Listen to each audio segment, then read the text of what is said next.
Žemaitis, augau, gyvenau Panevėžy, bet mūsų giminėje buvo tokia teta, Genutė, kuri vienintelė buvo iš Kauno, nes ji buvo ištekėjusi už mano babos brolio. Ir ta Genutė buvo didelė mūsų giminės influencerė, nuomonės formuotoja, tokia visa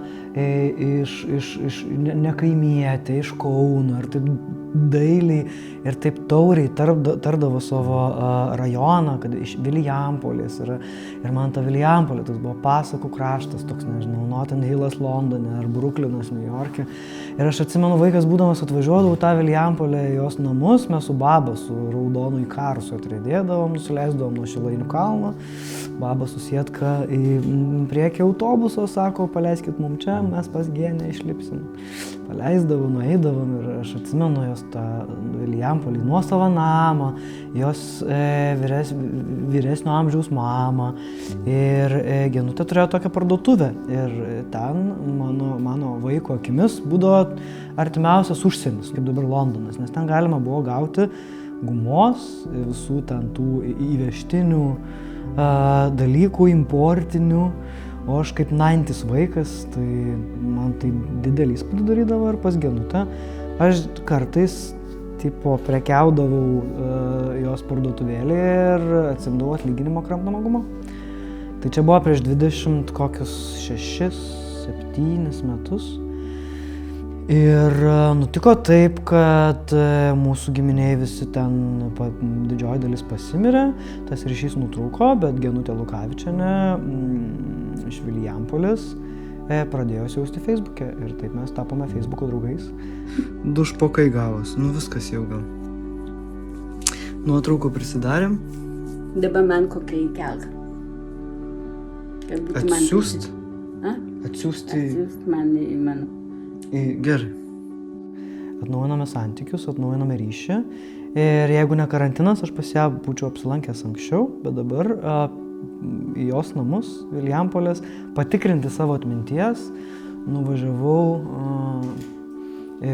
šį rugpjūtį ir apie tai papasakosiu istorijų festivalyje. Ne tik papasakosiu, bet ir muzikos šiokios tokios bus. Mes ją dabar kuriame ir mano pasirodymas vadinsis Labotkės vyšnelė. Man atrodo, mes turim tokias konvencinės kultūros formas, kaip muzika, teatras, dailė, tapyba ir taip toliau, bet jos yra tokie banginiai, kurie labai dažnai suryja ir suvalgo žodžio kultūra plačiasias reikšmes. Tai manau, kad viskas, kas yra fiksuojama mūsų aplinkoje, buity, bendravime, pokalbėse, prisiminimuose, tai yra kultūra. Klausimas, kaip tai pažvelgsi. Ar tu pažvelgsi tai iš tokios ikėjinės perspektyvos ir kalbėsi apie šmutkės ir ten, nežinau, kaip ten sukonstruoti baldą, ar tu tiesiog pabandysi pažvelgti į tai per tokią kažkokią kultūrinę reikšmę, emocinę reikšmę, apie mentaliteto pusę. Aš net dainą dabar rašau apie Genutę ir tą apsilankymą, apie šmutkių kaupimą. Man tai buvo irgi akistata ne tik su jos kažkokia realybė ir tokio nuosavo pagyvenusio žmogaus namo Vilijampolėje, bet apskritai apie giminės, apie mūsų mentaliteto galbūt dalyką tą pakaupti, apie tokį savo paties nuvažiavimą į didelį prekybos centrą ir, pavyzdžiui, įsirenginėjant namus, prisimti daug pigių šmutkių, visokių rakandų į virtuvę, kurie lūžta po 5 dienų, bet vis tiek tu jos kažkaip ten krapštai. Nežinau, bet man atrodo labai svarbu yra kalbėti apie kultūrą plačiaja prasme. Ir kitas dalykas, kad istorijos ir storytellingas, jisai muzikoje, teatre, jisai šiek tiek kitaip reiškiasi, dailėje irgi.